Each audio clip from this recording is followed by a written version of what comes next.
Assalamualaikum warahmatullahi wabarakatuh. Terima kasih atas kesempatan yang diberikan kepada kami, yaitu kelompok 3. Kami akan membahas tentang obat sistem saraf simpatik atau adrenolitik.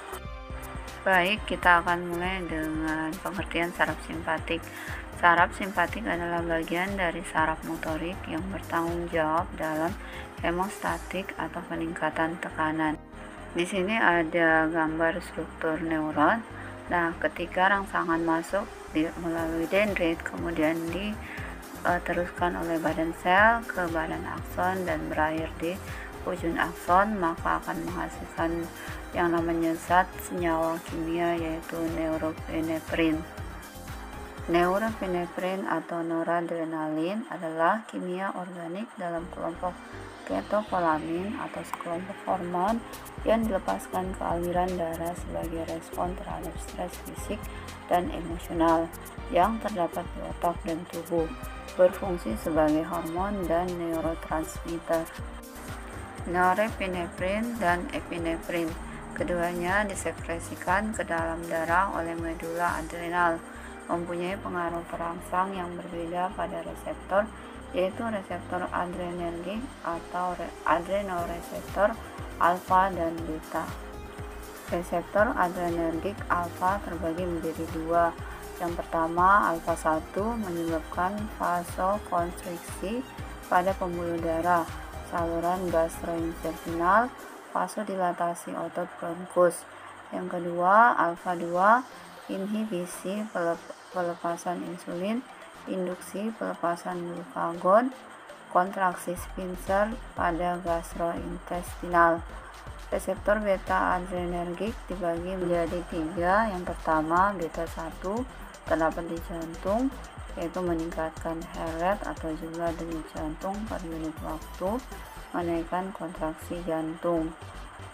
Kedua, beta 2 terdapat di pembuluh darah, otot polos sekretal, otot polos bronkus, relaksasi otot polos di gastrointestinal dan bronkus, dilatasi arteri, glucogenesis. Yang ketiga, beta 3 terdapat di jaringan adiposa, jaringan lemak yang menyebabkan lipofisis. Adrenolitik adalah zat yang mempengaruhi reseptor yang dipacu oleh norepinefrin dan epinefrin. Contoh obat adrenolitik yang pertama, norepinefrin. Indikasinya mengatasi darah rendah, dosisnya untuk mengatasi hipotensi akut dan henti jantung. Dosis awal 8-12 mikromiligram per menit melalui infus. Dosis dapat ditingkatkan sesuai dengan respon terapi yang diinginkan. Efek sampingnya nyeri, terbakar, iritasi, lemas, detak jantung lambat atau bradikari atau cepat, sakit kepala, pandangan kabur. Kontraindikasinya yaitu tekanan darah tinggi, diabetes, jantung koroner, masalah sirkulasi darah. Contoh yang kedua yaitu epinefrin, indikasinya untuk henti jantung atau untuk resusitasi jantung paru. Dosisnya 1 mg per 10 ml, yaitu melalui injeksi intravenosa sentral. Efek samping, ansietas, tremor, takikardi, sakit kepala, ekstremitas dingin, yaitu pada dosis berlebih, aritmia, pendarahan otak, edema paru, mual, muntah, dan berkeringat. Kontraindikasinya yaitu hipertensi, hipertiroid, dan penyakit jantung. Contoh yang ketiga yaitu isoproterenol. Indikasinya yaitu serangan jantung, gagal jantung kongestif, pembuluh darah, blok jantung atau detak jantung yang tidak teratur. Dosisnya dewasa 4 yaitu blok jantung total setelah defek spektrum ventrikal atau VSD yaitu 0,04 sampai 0,06 mg 2-3 ml dari larutan 1/50.000. Sebagai dosis bolus, diagnosa penyakit jantung koroner atau lesi melalui infus 1-3 ml mg per menit. Efek sampingnya yaitu reaksi alergi, sakit kepala, pusing, berkunang-kunang atau insomnia, gemetar atau tremor atau serangan gugup, berkeringat, mual, muntah, diare atau mulut terasa kering. Kontraindikasinya yaitu asma, diabetes, masalah jantung, hipertiroidisme, tekanan darah tinggi. Contoh yang keempat yaitu propranolol, indikasinya terapi hipertensi, angina, aritmia. Dosisnya dewasa dan anak lebih dari 12 tahun. Untuk hipertensi 20 mg 3-4 kali sehari, aritmia 10-20 mg 3-4 kali sehari, angina 10-20 mg 3-4 kali sehari. Efek sampingnya lemah, lesu, mual, bradikardie atau denyut jantung lebih lambat, konstipasi, diare. Kontraindikasinya tidak diberikan pada penderita shock kardiogenik, sinus bradikardia, dan asma.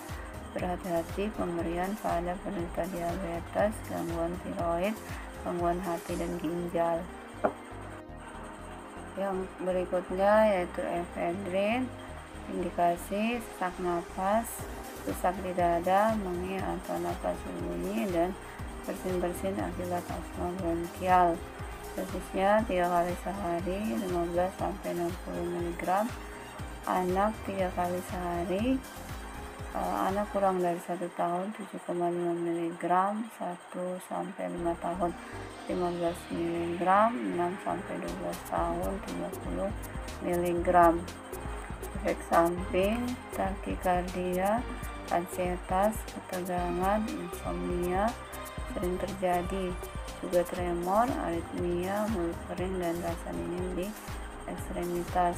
Kontraindikasi hipertiroidisme, diabetes mellitus, penyakit jantung iskemik, hipertensi, gangguan ginjal, lansia dapat menyebabkan retensi akut pada hipertrofi prostat. Contoh yang terakhir yaitu amfetamin, indikasinya narkolepsi, attention deficit disorder with hypersensitive atau ADHD, penyakit Parkinson, dan obesitas. Dosisnya untuk dewasa, dosis awal 2,5 atau 5 mg 1 kali sehari di pagi hari. Anak usia 3-5 tahun, dosis awal 2,5 mg 1 kali sehari. Efek samping yaitu pusing, mulut kering, mual, diare, kram perut, berat badan turun, sembelit, nafsu makan berkurang, insomnia atau justru mengantuk, sakit kepala. Kontraindikasi hipersensitivitas terhadap zat ini, kardiovaskuler, stroke, hipertensi, dan diabetes.